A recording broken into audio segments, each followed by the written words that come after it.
सुप्रभात विद्यार्थियों, स्वागत है आपका आज के इस वीडियो में। तो विद्यार्थियों, जैसा कि आपकी अर्धवार्षिक परीक्षाएं काफ़ी समीप हैं, तो आज अर्धवार्षिक परीक्षाएं हेतु आप क्या करेंगे, पुनरावलोकन करेंगे।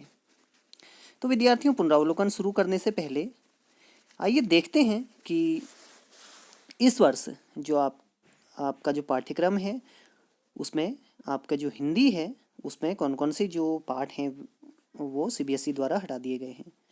तो ये पाठ आपके जो परीक्षाएं हैं उसमें नहीं पूछे जाएंगे और जो बोर्ड एग्जामिनेशन होंगे उसमें भी ये नहीं पूछे जाएंगे। तो यहाँ पर आप लोग देख सकते हैं, ये अभी हाल ही में सीबीएसई द्वारा ये जारी किया गया है। तो देखिए, कक्षा 10वीं परीक्षा आपका जो होता है हिंदी है, पाठ्यक्रम के निम्नलिखित पाठ हटा दिए गए हैं। तो देखिए, आपकी जो पाठ्यपुस्तक है क्षितिज भाग 2, अगर उसमें काव्य खंड की बात करें तो देखिए यहाँ पर आपका जो है देव, जयशंकर प्रसाद आत्मकथ्य, नागार्जुन की जो कविता है यह दंतुरिन मुस्कान और फसल, गिरिजा कुमार माथुर छाया मत छूना, मंगलेश डबराल संगतकार। तो ये सभी पाठ हटा दिए गए हैं जैसा कि लिखा गया है। गद्य खंड में कौन कौन से पाठ आपके हटाए गए हैं? पहला, मन्नू भंडारी जी का एक कहानी यह भी। दूसरा, महावीर प्रसाद द्विवेदी जी का स्त्री शिक्षा के विरोधी कुतर्कों का खंडन, ये हटा दिया गया है। अगला, यतीन्द्र मिश्र का नौबत खाने में इबादत, ये भी हटा दिया गया है। और अगला है भदंत आनंद कौशल्यानंद यन, तो इनका जो पाठ है आपका संस्कृति से भी हटा दिया गया है। तो इस तरह ये जितने भी आपके अध्याय हैं ये आपकी बोर्ड परीक्षाओं में नहीं पूछे जाएंगे।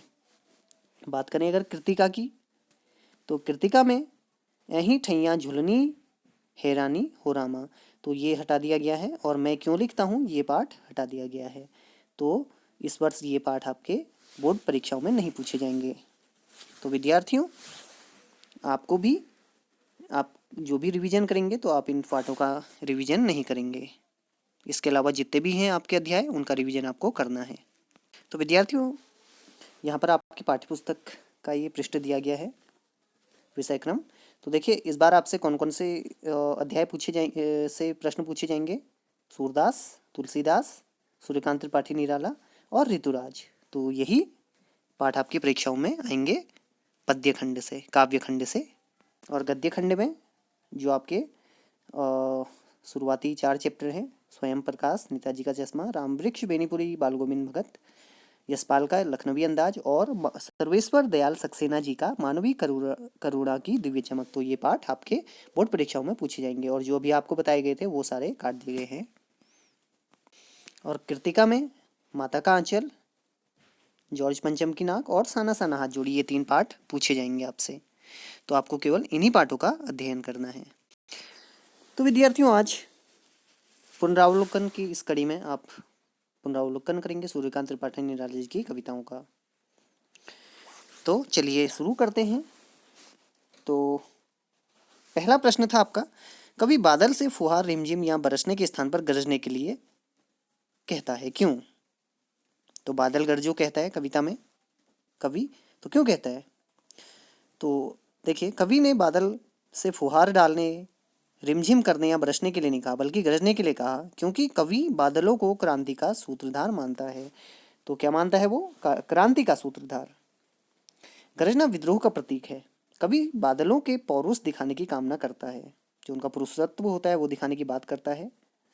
कवि ने बादलों के गरजने के माध्यम से कविता में नूतन विद्रोह का आगमन किया है। यानी कि हमें भी देखिए, अगर हमारे सामने समस्याएं आती हैं तो हमें भी उनका सामना करना चाहिए, चाहे हमें विद्रोही क्यों ना करना पड़े। कविता का शीर्षक उत्साह क्यों रखा गया है? तो कई बार पूछा जाता है कविताओं के शीर्षक से प्रश्न। तो देखिए, कवि क्रांति लाने के लिए लोगों को उत्साहित करना चाहते हैं। तो हालांकि बादल का उन्होंने उदाहरण लिया है, तो लेकिन ये किसके लिए है? लोगों के लिए। बादलों में भीषण गति होती है तथा उसी से वह संसार के ताप को हरता है। ताप को यानी कि जो गर्मी होती है, जब काफ़ी गर्म हो जाती है धरती गर्मियों में, तो उसे कौन हरता है? उसकी गर्मी को कौन दूर करता है? ये बादल। कवि ऐसी ही गति, ऐसी ही भावना और शक्ति चाहता है। बादल का गरजना लोगों के मन में परिवर्तन का उत्साह भर देता है, इसलिए कविता का शीर्षक उत्साह रखा गया है। अगला प्रश्न काफी महत्वपूर्ण, कविता में बादल किन किन अर्थों की ओर संकेत करता है? तो कविता में जो बादल है वो निम्नलिखित अर्थों की ओर संकेत करता है। पहला है बादल जल बरसने वाला शक्ति स्वरूप। बादल पीड़ित प्यासे जन तथा तप्त धरती को शीतलता प्रदान करता है। तीसरा, बादल शोषितों के मन में उत्साह भर के परिवर्तन लाने के लिए प्रेरित करता है, यानी कि ऐसे लोग जिनका शोषण हो रहा है तो उनसे वो कहता है कि उन्हें अपने मन में उत्साह लाना चाहिए और विद्रोह करना चाहिए। क्योंकि देखिए उस समय जो भारत था यहाँ पर भी किसका राज था? अंग्रेज़ों का। तो इस तरह अंग्रेज काफ़ी शोषण किया करते थे, आपको पता ही होगा। तो इस तरह भी वे लोगों के मन में उत्साह जगाना चाहते हैं कि वे क्रांति लेकर आए बादलों की तरह। तो विद्यार्थियों अगला है था आपका अट नहीं रही है, सूर्यकांत त्रिपाठी निराला जी की कविता, जिसमें बसंत ऋतु का वर्णन किया गया था, फागुन के महीने का वर्णन किया गया था। तो देखिए कवि की आंख फागुन की सुंदरता से क्यों नहीं हट रही है, क्यों वह इनमें खो गया है। तो देखिए फागुन बहुत मतवाला, मस्त और शोभाशाली है। जो फागुन का महीना होता है, फागुन के महीने में प्राकृतिक सौंदर्य अपने चरम पर होता है। उसका स्वरूप सौंदर्य रंग बिरंगे फूलों और हवाओं से प्रकट होता है। तो वो देखिए जब फागुन का महीना आता है हर तरफ हरियाली छा जाती है, रंग बिरंगे फूल खिल जाते हैं और मौसम बहुत सुहावना हो जाता है। इसलिए फागुन की सुंदरता से मंत्रमुग्ध है कवि, जो चाहकर भी वहाँ से अपनी आंखें नहीं हटा पा रहा है। तो उम्मीद है आप लोग समझ गए होंगे कि फागुन के महीने में प्रकृति इतनी सुंदर हो चुकी है कि उससे आंखें हट नहीं रही हैं कवि की। अगला प्रश्न है, प्रस्तुत कविता में कवि ने प्रकृति की व्यापकता का वर्णन किन किन रूपों में किया है। व्यापक यानी कि जो बहुत, जिसकी व्यापकता होती है, बहुत ज़्यादा जो फैला होता है। प्रस्तुत कविता अट नहीं रही है में कवि सूर्यकांत त्रिपाठी निराला जी ने फागुन के सर्वव्यापी सौंदर्य और मादक रूप के प्रभाव को दर्शाया है, जो उसका एक मदहोश कर देने वाला रूप होता है। फागुन का सौंदर्य असीम है, कवि ने उसे हर जगह छलकते हुए दिखाया है। फागुन का जो महीना होता है उसमें जो उसका स्वरूप है, सौंदर्य है, वह हर तरफ छलक रहा है, जो घर घर में फैला हुआ है। यहाँ घर घर भर देते हो में, देखिए पंक्ति आई हुई है कविता में, घर घर भर देते हो मैं फूलों की शोभा की ओर संकेत है और मन में उठी खुशी की ओर भी।